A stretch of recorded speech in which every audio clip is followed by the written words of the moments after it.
I got it, I gotta go, go, go, running to better times, go, go, go, from my emotions I'll go, go, go, running to better times, to better times, to better times, to better times, to better times,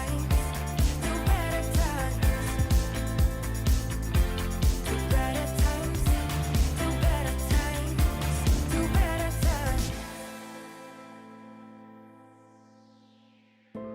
Remember I was laughing in all the photos that you took, but now it looks like acting, like we were fiction in a book. Guess it's the way it goes, and I will never know why you let me go. Look to the left, look to the right, nothing can stop me in the night, like I am leaving all the bad stuff and trying to remain so strong. I know it's good if I'm alone. I got it, I gotta go, go, go, running to better times, go, go, go, from my emotions I'll go, go, go, running to better times, to better times, to better times, to better times, to better times, to better times, to better times, to better times. I look to the left, look to the right, nothing can stop me, nothing can stop me in the night. Look to the left, look to the right, nothing can stop me in the night, like I am leaving all the bad stuff. Go, go, go, running to better times, go, go, go, from my emotions I'll go, go, go, running to better times, to better times, to better times, to better times, to better times, to better times, to better times, to better times.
This is the river close to where I live.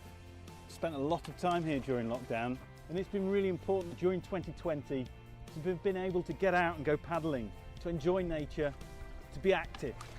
I'm Ben Seal, Places to Paddle Manager at British Canoeing, and I lead the Clear Access, Clear Waters campaign. The campaign started 2 years ago, and since then we've had loads of support of people wanting to get involved and protect the places that we paddle and we fish and we swim. Morning all, my name's Katie and I am a wild swimmer, and I'm about to show you why. You can see behind me the sunrise, and it's so good to have access to somewhere to swim and clean water to swim in. It's a cold one. We need access to rivers for swimming, for paddleboarding, for kayaking. That's amazing. Amazingly cold, but amazing. But also, of course, for our mental health. We need rivers just so that we can come and sit next to them and stare at the water as it goes by. The science has proved already that that's not nothing. Hiya, my name is Nick Hayes. This year in particular, what with COVID, what with lockdown, has shown us that for the mental and physical health of the nation, we need more public access to open spaces. Access to water really matters. Thousands of people will have found paddle sport and swimming and all sorts of outdoor activities this summer. But knowing where you can paddle can be a real challenge. We in the UK, we need to have access to wild places like this, to rivers, so that we can experience them, form a connection with them and want to protect them as a result. Hi there, I'm Cal Major. I'm an environmental campaigner, a vet and a stand-up paddleboarder. I'm the founder of the Paddle Against Plastic campaign, and one thing I've found time and time again is that to protect a place, people need to feel a connection to it. People will protect what they love, but they can only love what they know. So we really need this fair, shared, sustainable, open access to our rivers. We've been working incredibly hard this last 2 years, raising our profile with government, with officials, encouraging volunteers to get behind the campaign, and now we're a really credible voice on access to water and environmental matters. 2020 has been an incredibly challenging year for all of us, but one thing we've all learned is how much better we feel when we get outdoors, get active and reconnect with nature. Hi, I'm Andrew Denton, Chief Exec of the Outdoor Industries Association, and we're all right behind Clear Access, Clear Waters. We've seen British Canoeing membership rocket. We've seen people enjoying the outdoors for running, walking, cycling and paddling. Hi, I'm Emma Wiggs, Paralympic gold medalist from Rio 2016 and part of the Paracanoe team aiming for Tokyo 2021. And we are right behind the Clear Access, Clear Waters campaign. We mustn't let it stay as a status quo. We must challenge access and inequalities and make sure that everywhere outdoors, particularly our waterways, are accessible for all. I would suggest that kayakers are vital to the ecology of a river. We are the only ones that can access the snagged bits of plastic tarp that have been caught on the riverbanks. Access on waterways in England and Wales is something that has been debated for a long time, whether there is or isn't a right for you to go paddling there. Problem is, of course, that the public are banned from 92% of England, and that unfortunately includes 97% of the rivers. Rivers run through our country like the arteries and veins connecting us all to the ocean. They're so important, they're important to protect. And this year, if nothing else, has shown us just how vital it is that we all have the opportunity to spend time in local, natural places. Being able to get in the water is just so important to me. It's been so amazing for my physical and mental health this year. This year, more than ever, we've seen the importance of the outdoors being accessible to everybody, and we must try and fight to keep it that way. It's vital that we take this opportunity, take this moment in time to rebuild a healthier, more active, connected outdoor culture in the United Kingdom in 2021. We need your support to get behind the campaign, to shout about the fantastic things you've done and the problems that you face on your waterways. This isn't a quick fix, but we're getting there. I hope you'll join me in calling for fair, shared, sustainable, open access for everybody to be able to spend time in our rivers, form a connection with them and help protect them as a result. Thank you.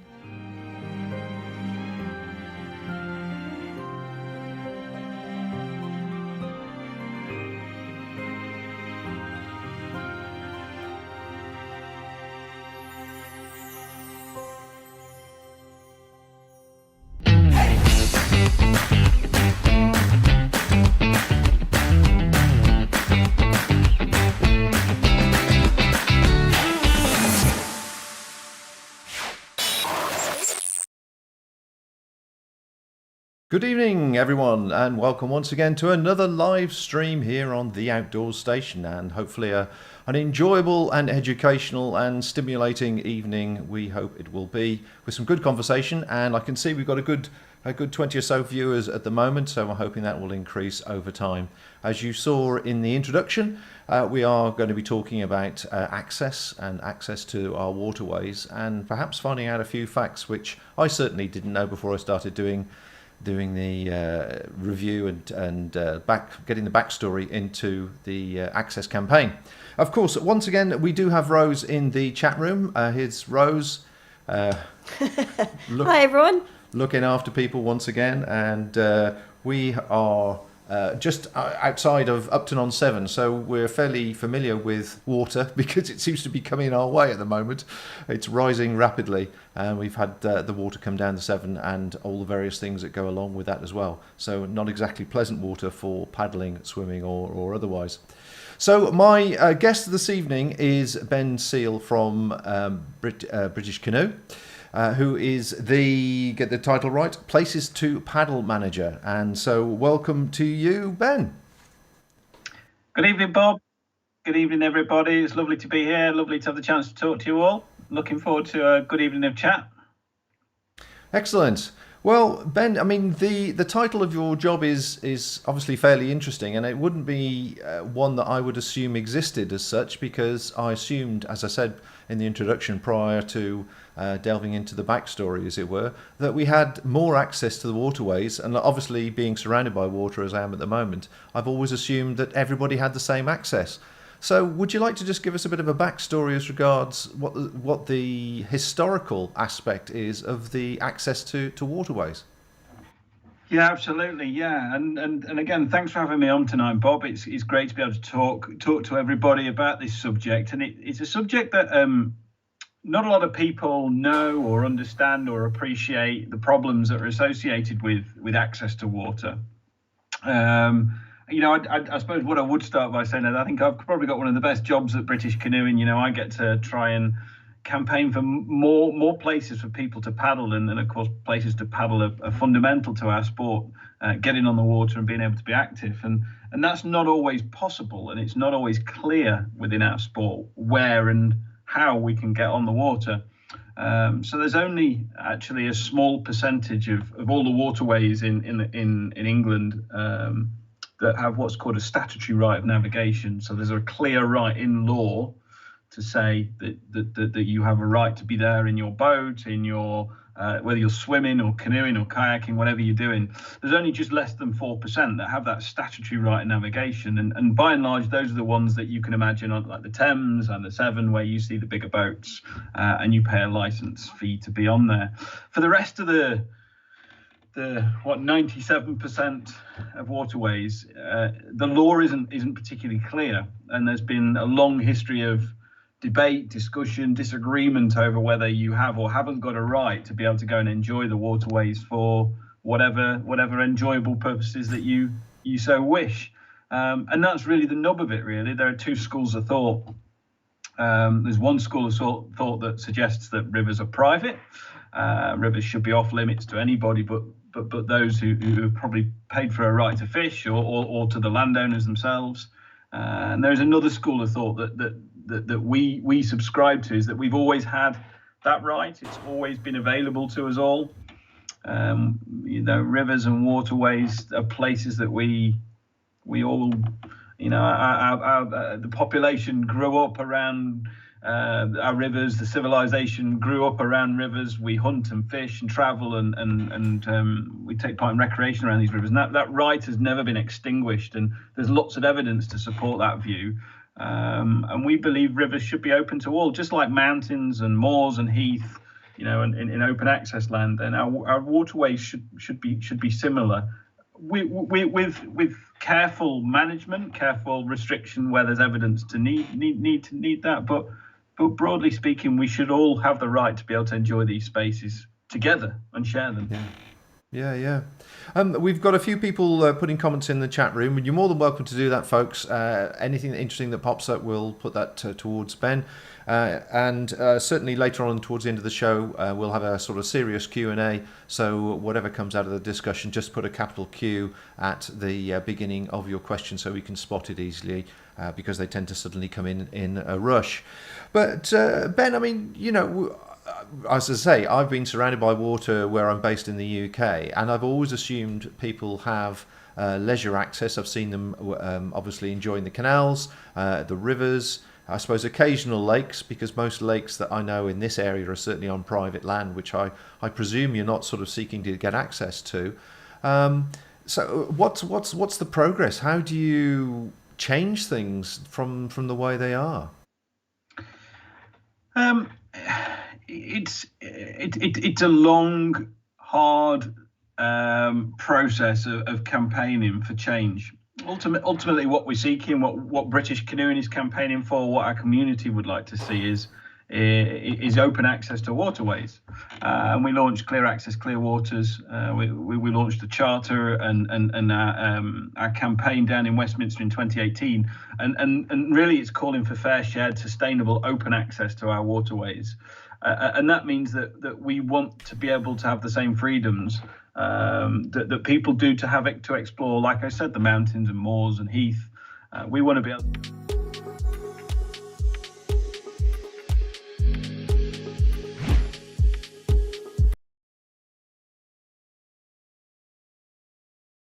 to have that same right to be able to enjoy those spaces. So really, you know, the only way to tackle that is new legislation, to get real clarity, to get it absolutely clear.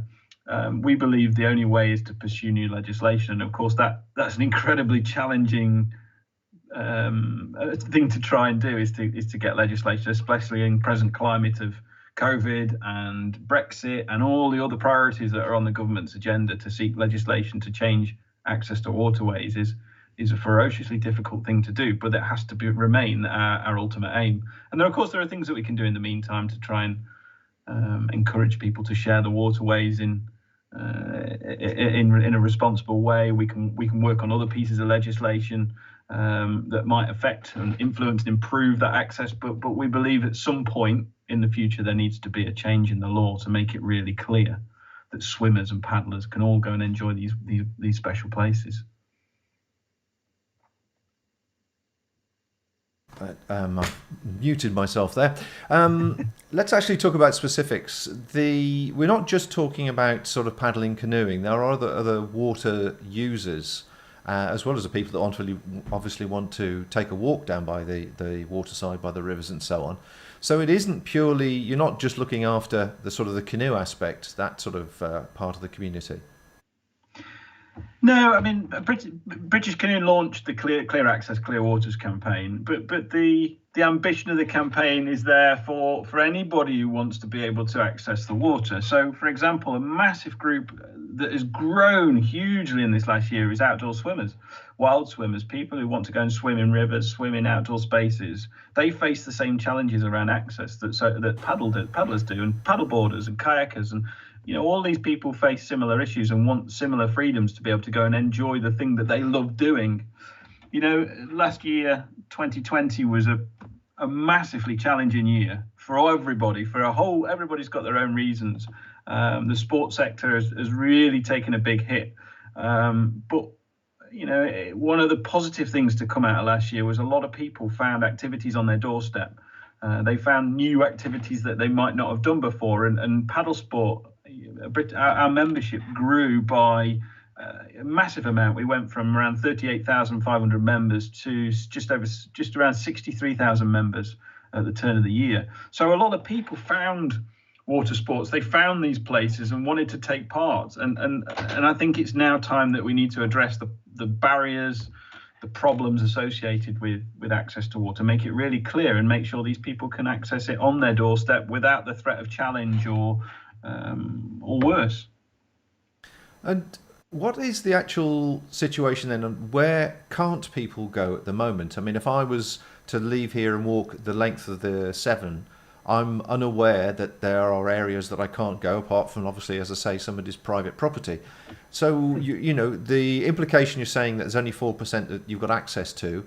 How would somebody recognise they don't have access to a certain length of waterway? It's a really good question, Bob, and it's it's an interesting one to answer. If we break it down into canals and rivers and lakes, we can talk about lakes. If you think about canals and major navigation, so navigations like the Severn and the Thames, where you see boat traffic or bigger boats, they're the statutory navigations. They're the ones that you pay a license fee, and it's clear in law that you have a right to be there. Absolutely crystal clear, and those are the ones there is absolutely no dispute over. So you can go and have a look on our paddle points map on the Go Paddling website, and you can see all those statutory navigations mapped out, and you can see the ones where there are absolutely no problems. If you think about all the rivers, pretty much everything else, that's where there are issues. Now, by and large, people paddle on most rivers in some way. Where the problem arises is where you get conflict, where you get people shouting from the bank. Sometimes it's verbal abuse, sometimes it converges into physical abuse, where there are certain hotspots where we find around the country certain rivers that are more sensitive than others, making paddlers and swimmers feel unwelcome. So there are lots of places that we can paddle, where we have a clear right to paddle. There are lots of places on those other 90 however many percent, 97%, where people do paddle, but there are pockets and places whereby those rivers, some rivers are quite sensitive, and that's where we get the real problems around conflict and abuse, and that's what we need to tackle. And that the way of tackling that is to make it clear in law. Now, just to mention lakes. Lakes are an interesting one because they vary so much. You've got reservoirs, you've got natural lakes, you've got all sorts, and it's not really a very clear picture of where you can and can't, and it's worth checking locally. You know, there's lots of lakes in the Lake District, obviously, but each one has a different restrictions and rules and regulations and bylaws that cover whether you can and can't. So with lakes and reservoirs, it's very much you have to check with each one, check in advance. There's lots of information on our Go Paddling website that you can use to find that information. I was going to say, is your website the de facto place to look for permissions, or is the environmental website, the environmental agency website, is that another area? How would people specifically find definite data? Because it's a difficult question to seek clarity on. It's difficult to be able to say there's one point to find information. But we launched Paddle Points on the Go Paddling website. It was last year, and it's a user-generated map of lots of points all over the country where you can launch and land, places to eat and park, and it gives you lots of information, and it's populated by paddlers. So the information on there is as up to date as it can be, and there's lots and lots of information. So we'd like to think it is becoming the place to go and find information on where to go paddling. It obviously relies on paddlers to input, so the more people who go in there and add points, the better. And the amount of traffic we saw last year through Paddle Points was phenomenal. Hundreds and hundreds of thousands of people hitting the website, especially from sort of May time onwards, as we saw our membership rise, more people finding paddle sport, using the Go Paddling website to go and find places to go paddling. So, you know, there are lots of websites out there, and I wouldn't want to say that we're the best and the brightest and the most definitive, but we certainly want to become the place where people can find the information they need on the Go Paddling website. I suppose the other thing then that immediately comes to mind, and we're having a similar thing here in the Malverns, is that people are assuming that the open land, the hills as they are, they're free to come and do whatever they like. They don't seem to sort of understand that they are as managed as private land is.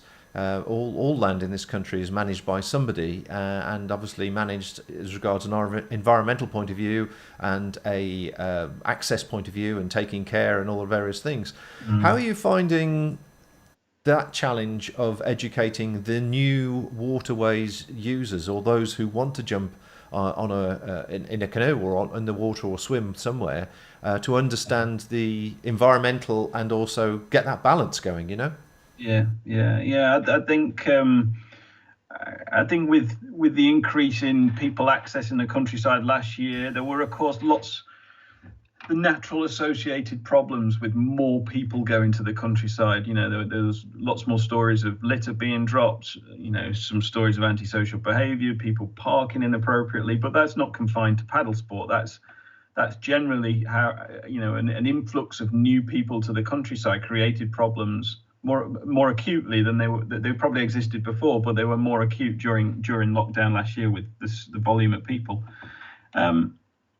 I think you can look at it two ways. You can look at it as a massive negative, and of course, you know, it is seeing litter and all those things. But you know, you've got to understand that a lot of these people may not have been to the countryside before. They don't know the norms. They may not understand, you know, where it is appropriate to park. Don't block gates. You know, don't drop litter. There might not be access to toilets. There are lots of cultural norms around, you know, people who are in the outdoors already might understand. And so what we need to do is make sure that people have the right information before they go to the countryside. You know, I know that they're working on updating the countryside code at the moment, and you know, things like that is really important to make sure that people are aware of how they need to behave when they go to the countryside. And much more needs to be done about that. But you know, the other way of looking at it is it's a massive positive that all these people have found the countryside. These people have found new places to go and be active. You know, it's done massive amounts for our well-being. I think one of the most important things, you know, and without getting political at all, but one of the most important things that Boris announced was that physical activity could carry on during lockdown. You know, and that has been absolutely critical for our mental and physical well-being, the ability to go out and walk and cycle and paddle and fish and play golf. And there were lots of sports in that first lockdown that were allowed to carry on. And that has been so crucial to our physical and mental well-being. And actually, even more so, those people who've gone to the countryside, being out in those natural spaces, being out in the national parks, or even if it's just on the edge of the city, being able to get to those spaces is so important. So we have to be careful. We have to understand there are challenges. We have to understand that, you know, with more people going to the countryside, there are challenges that need to be met, planned for, guidance, advice that needs to go out there. But we also need to celebrate the fact that more people, you know, we are a better society when we can access the countryside, when we can be active outdoors, when we can share these spaces. And we've got a massive opportunity now, Bob, that, you know, coming out of COVID, there's going to be a lot of things that, you know, one of the things that we're going to have to work out with the green recovery is how can we be a fitter, healthier nation, and tackling access inequality, such as access to waterways, is one of those ways that we can make our country healthier, fitter, happier in the future. Yeah. No, I hear what you're saying. But I, as you were saying it, I was thinking, well, those people that are have recognised that during the first couple of lockdowns, when they could get out and have exercise and have a bit of freedom, this third lockdown has taken a darker edge to it, let alone the sad situation with regard to the numbers at the moment. And I think people, when springtime comes, will be desperate to get out. It's just how to get the environmental, the educational, the awareness message to them, whether they're walking on the hills or whether they're paddling on the rivers, to find the right balance, I guess. And it's a real challenge. And I suppose what do you rely on? Do you rely on social media, word of mouth? Because obviously a group of people that have never done any particular outdoor activity before, when they're doing it for the first time, they're just enthusiastic and full of beans, and they just want to get out there and do it. And of course, as soon as somebody says, well, hang on a second, that's not the right way to do it, or be careful of, then you get this sort of tensions arising. And I suppose in some respects, it's a bit like road users. You know, you're in a situation where you've got everything from walkers, cyclists, horse riders, motorcyclists, cars, vans, and then big trucks. You've got to have a natural understanding and awareness of each other's situation and respect for each other to make it work and make it efficient, because there is only so much land we've got in this country, obviously, and we've got to make the best use of it, haven't we? You're absolutely right. We live on a small island, Bob, and there's only a certain amount of space that we can share. It's important that we're tolerant of each other. You know, not all of us like to go do the same activity. Look, we all enjoy doing different things. That's what makes us such a vibrant, community of interest groups, backgrounds, cultures. So it's important that we're all tolerant of each other's rights to be able to go and enjoy that space. But with that comes a real need to act responsibly.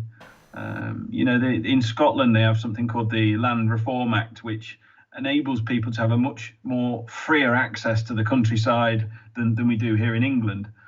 But that they get that right on the basis that they exercise that right with responsibility, that they don't set fires, they don't act irresponsibly, that they respect other users. And I think there's a lot that we can take example from the access code in Scotland and apply in England and in Wales. And your question about how do we speak to these people? Well, I don't think there's one answer to that, and there'll be some challenges around how they relaunch the countryside code when it comes. How are we going to communicate that message? Is it TV media? Is it news? Is it print media? Is it social media? There's no one solution. It's got to be a coordinated effort to reach, the broadest spectrum of society. But you're right. It's absolutely critical we get that message out. People are, like me, caged animals at the moment. I've not had my fix of hills. I live on the edge of the Peak District, and obviously not being able to travel far from home, I can go around the countryside around my house, but I like to go up pointy things. I like to go up things with height where I can look down, and it's frustrating. And I know there's millions of people in the same boat. I want to go paddling, I want to go doing all these things, but we've just got to be patient. We've got to take our time, and when we do get that opportunity, not just rushing out there and it's just being mindful. There are communities out there, local people who are suffering as well, and then we just need to be very, very responsible in how we go about pursuing our passions. Indeed. And then the other thing that we were talking about before we went on air was the current situation with regards to the floods, the endless rain that we seem to have had, followed by the snow, followed by yet more rain. I've got a forecast of a week's worth of rain here. Our ground is already sodden, and as I said, we live on the River Severn, and that is flooded. Our village is completely flooded. There's only one access in and out, and I know in Derbyshire you've had your fair share. In fact, we've had your cast-offs as it's come down the river, obviously. What it's leading to is also not just water that's coming down the river. We're getting all sorts of unusual items as well, floating and getting clogged in the bridges and the various pontoons and that sort of things on the riverside. Now, I know that you're quite keen on the environmental aspect and certainly for the access that canoeists have in general to be able to get to awkward places where a lot of this litter and flood debris has rested. That's right. Clear Access, Clear Waters isn't just an access campaign, and it's really important to remember that it is an environmental campaign as well. It's all about the protection and the sustainability of our rivers and making sure that we as a community, as water users, are taking responsibility for caring for these spaces and minimising our impact, but doing what we can to tackle the plastic pollution. Before the pandemic, we were facing obesity crisis. We were facing a climate change crisis. Plastic pollution was in the headlines, weekly, daily. And it's not gone away. There is increasing amounts of plastic that's ending up in the oceans, and it starts somewhere. It starts in our rivers, and it starts in our towns and in our rubbish bins that blow into the rivers. And you'd be amazed at the stuff that you can find in these rivers. And I'm no scientist, but I know that plastic and pollution like that in rivers is not good for my health. It's not good for the health of the river, and it's not good for my children. I don't want them to go paddling in a river that is full of bottles and Starbucks cups and cans and all sorts of other junk. So it's important as a community that we take it seriously. You know, that we do a lot here. You know, there's paddle cleanups happen all over the country, and I applaud everybody who takes the time to take 1, 2, 3 pieces of litter out of the water. But there's lots of clubs and groups like the one that I've been involved in called Paddle Peak, who go out and do big cleanups on rivers. There's quite an active group here on the River Derwent in Derbyshire, and the sorts of things that we pull out, from deck chairs to umbrellas, lawn mowers, laptops. You know, it's sad that our rivers and our waterways are becoming rubbish bins, the dead end for the stuff that we don't want, and that only amplifies that kind of disconnection that we have with our rivers. You know, especially urban rivers. People they turn their backs on them almost these days because they're not nice spaces to be in. And they shouldn't be like that. And you know, the paddlers, I know anglers, and lots of water users are taking action against plastic pollution. It's critical that we take that responsibility really seriously as custodians of this space. I mean, the natural question is obviously how does all this rubbish end up in the river? Because obviously, presumably, some of it is naturally picked up by the floods off the outside of the normal river course. But then you've got people who are willfully depositing items in there. There's somebody's popped a question about saying, what's the situation like with fishermen generally? Are fishermen fairly affable when it comes to paddlers, or is there a lot of tension? Lord, I wouldn't hide away from the fact that there are lots of tensions that exist between some anglers and some paddlers. But what I would say is this: is that it's not representative of the entire community at all. You know, by and large, we can coexist. We do coexist on most rivers and waterways. It's just how it works. But of course, that there is a lot of tension in sensitive areas where fishermen can be quite territorial about their space because they want their peace and quiet. They've paid to there, and I can understand that. So we do get tensions with anglers, but it doesn't just boil down to canoeists versus anglers. It's much more than that. It's about the freedom, the freedom in law to be able to go and enjoy these spaces and share them together. So yes, I wouldn't shy away from the fact that we do have our problems. We get incident reports where, you know, neither group is completely innocent, but it just comes down to that tolerance again. I think is people just learning to share the space and understanding that we all need our space to go and do our thing. We did have a conversation with somebody earlier on from Scotland, and he was very what's the word? Sorry? Dismissive? Oh, dismissive. Well, dismissive of the problems down here, certainly. He was like, we can go virtually anywhere. They seem to be enlightened up there. And are you aware of how the tensions are in Scotland? Have they found a natural balance with keeping all the different interests happy? I wouldn't say that Scotland is without problems entirely, but what they have in Scotland is they have absolute clarity that both parties have a right to be there.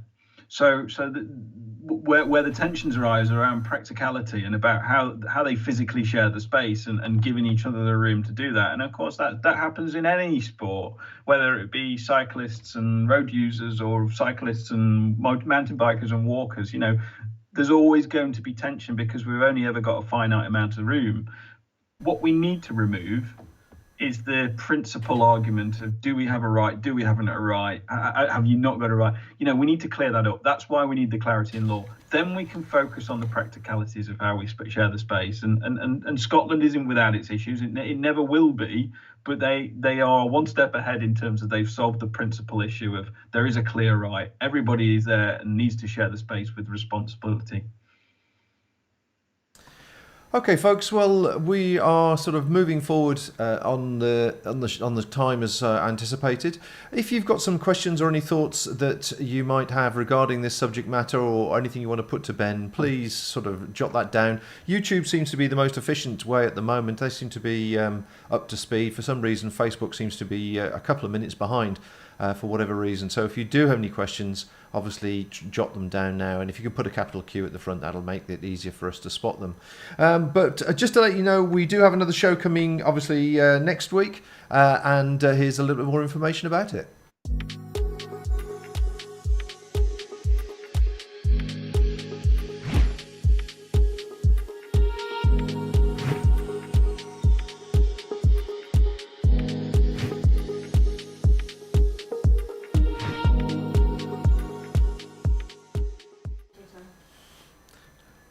Yes, and now I've just spotted that I made the mistake of actually putting the 10th of February there. We're not speaking to Chris Townsend next week. He's the week after. Next week we're actually speaking to Fran Chirauskis from Seizure Adventure about epilepsy and getting out and about, and obviously having various adventures yourself. Okay, so we've got a couple of notes coming in. I see Martha's written, and also Mark Jan. In fact, there's Mark Jan's got a good question here, which I think I'll flag up now. Where are we? Which I think is interesting because Mark is, I believe he's Dutch. Forgive me, Mark, if I'm not correct on that score. And he was saying, I never understand that the water is owned by one who can then say you're not allowed on it. I know we sort of touched on it before, but for somebody that's not a British national, as it were, do you think you could explain it in different terms? I can try. And hello, Mark. We have met before. I know Mark, and it's a good question. It is a good question. The general convention with ownership is that normally landowners will own to the centre of the riverbed.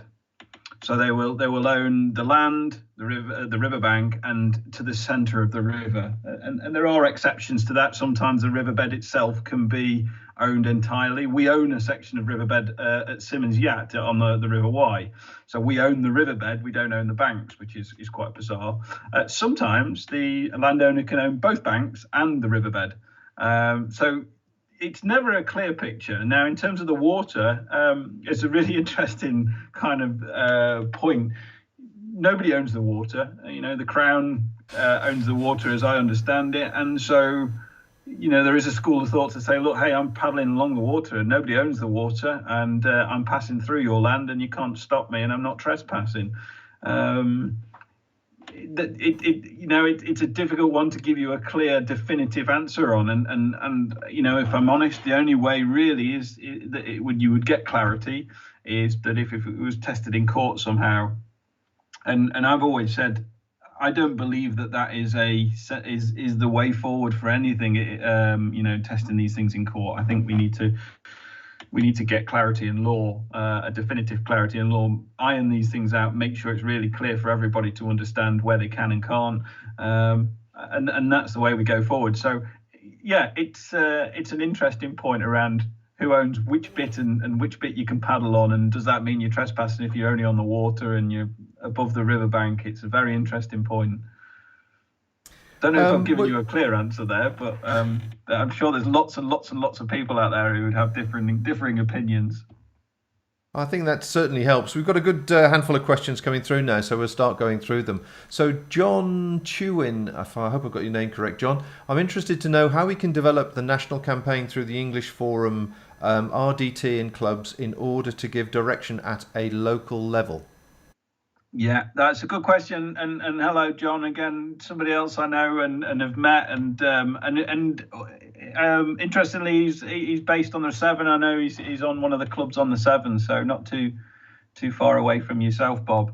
Really good question, John. And for anybody who doesn't know, RDT is a regional development team, so we have a network of regional teams made up of volunteers who are committed to developing canoeing and paddle sport within their region, everything from coaching to opportunities for young people to clear access, clear waters. And it's a really good question, because we're just about in the hopefully next few months is to start rolling out club campaigners So we want to get a network of people within clubs, within our club networks, to be club campaigners, to champion it within their club, to be active locally, to get the campaign heard on a local level. Of course, there's 3 people in my team. We've got some wonderful volunteers, but if we're going to get that penetration and the coverage at a local level, we need clubs. There are arteries and veins. There are real eyes and ears on the ground, and we need to have those key advocates within those clubs. So, that's one way, is to get involved in the Clear Access Clear Water Club Campaigner scheme that we're going to roll out. And there's loads of things that clubs and regional development teams, anybody can do. And one of the simplest things to help raise the profile is get involved in river cleanups, and shout about it.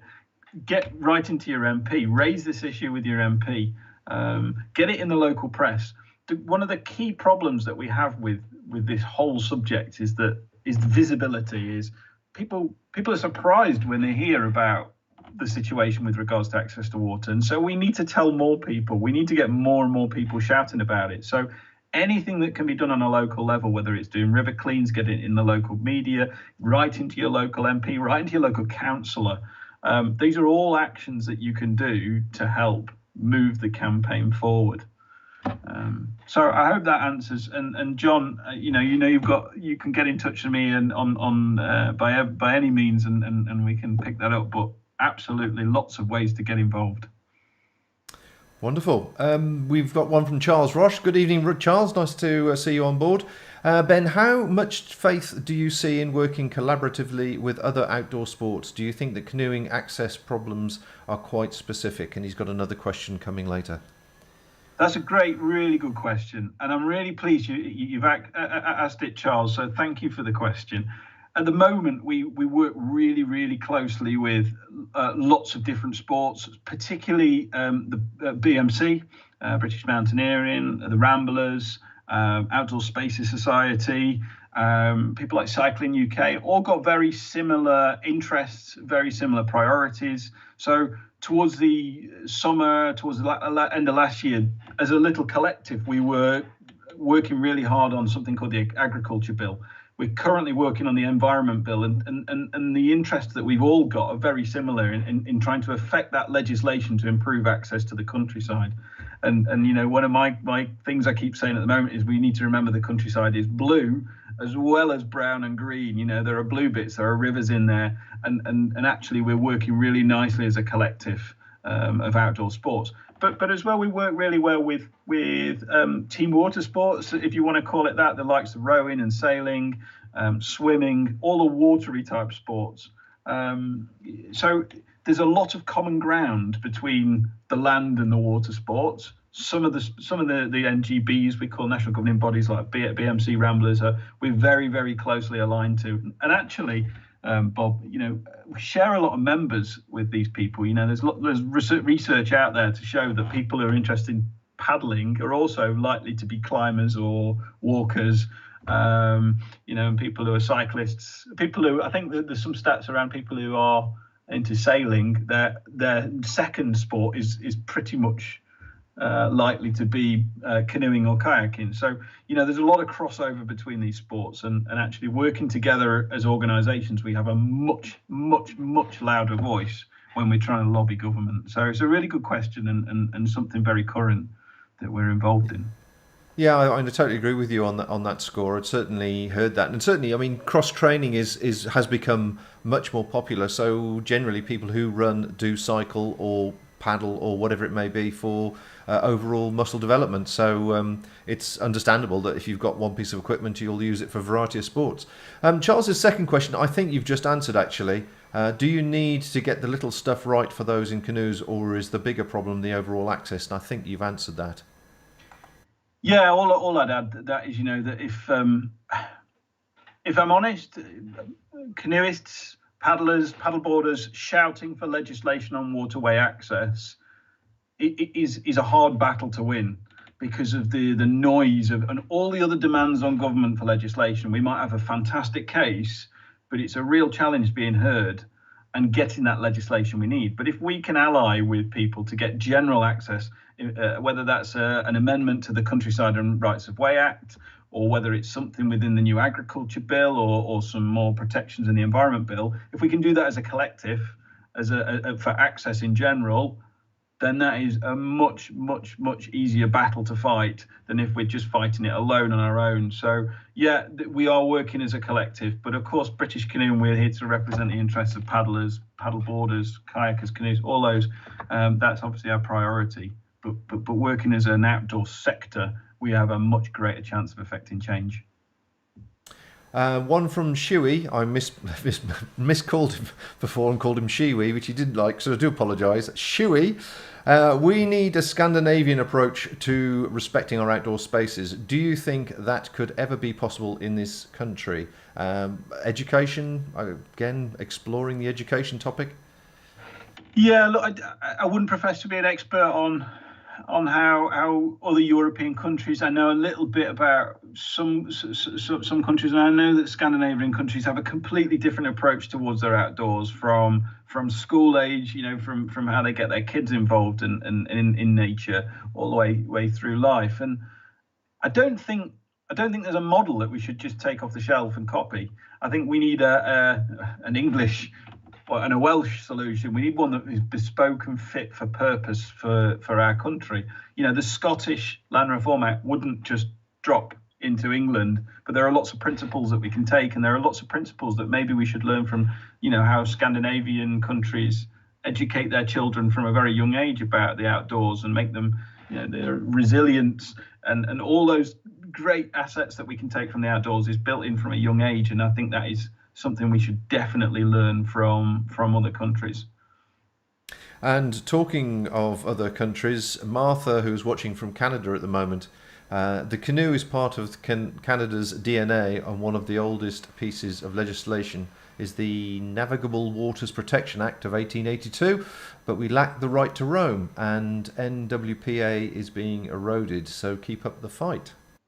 Wow, that's really interesting. Thanks for getting in touch, Martha. And I'm fascinated because, it's really interesting to learn about how other countries, the problems they have. I was talking to one of our new coaches who started recently, who's Swiss, and she was explaining that they have very similar problems with us. They have the similar tensions with anglers and the similar lack of clarity on their waterways, and I hadn't realised that about Switzerland. I think I had a picture in my mind of what I thought it was like, and it's fascinating that in Canada that you also don't have everything as sorted as we might imagine. So I'm going to have a look at that, and I'd like to find out a bit more. So thanks for getting in touch.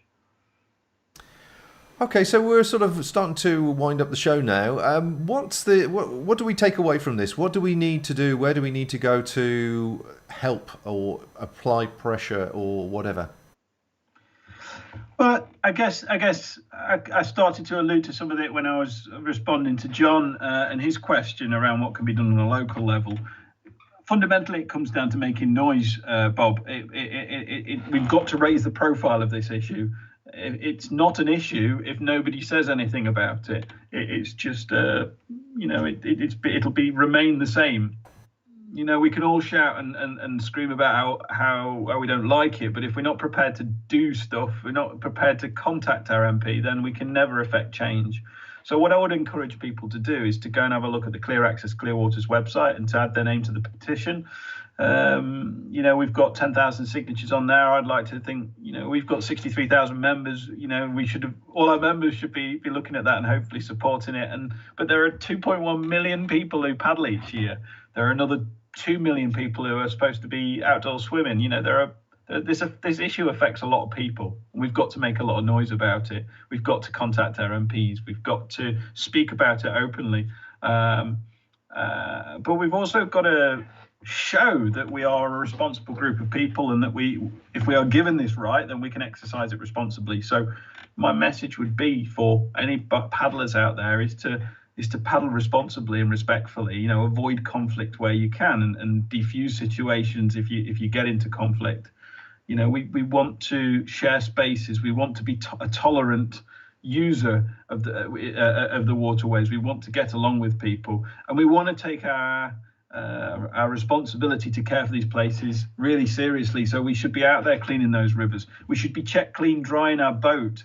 A whole world of things that we could have talked about around keeping our boats free from invasive species, making sure that we wipe them down, wash them down after we use them, about being a responsible user. And that's the takeaway message. Be a responsible user, sign up to the campaign, support the petition, and make some noise about it, because that's the only way we will affect change with regard to access to waterways. Well, for people that obviously want to follow you and the various places to make some noise or get some more information, obviously you're on Twitter and Instagram, Facebook, and the various websites. If people aren't following us already, it'd be very nice if they could follow us on our social media. And if you do go to the website, please join the newsletter, because it is the easiest way to get hold of people. For those who might be interested in listening to podcasts, we've got 535 podcasts in the library, making us the longest running outdoors podcast in the world. And thanks to everybody who are supporting the Outdoor Station, be it contributors, guests, newsletter members, listeners, and of course you, the viewers, and the few special people that have actually made a small donation as well. So thank you very much indeed for that. Well, I don't think there's anything else that we need to touch on, Ben, is there? Anything that we missed?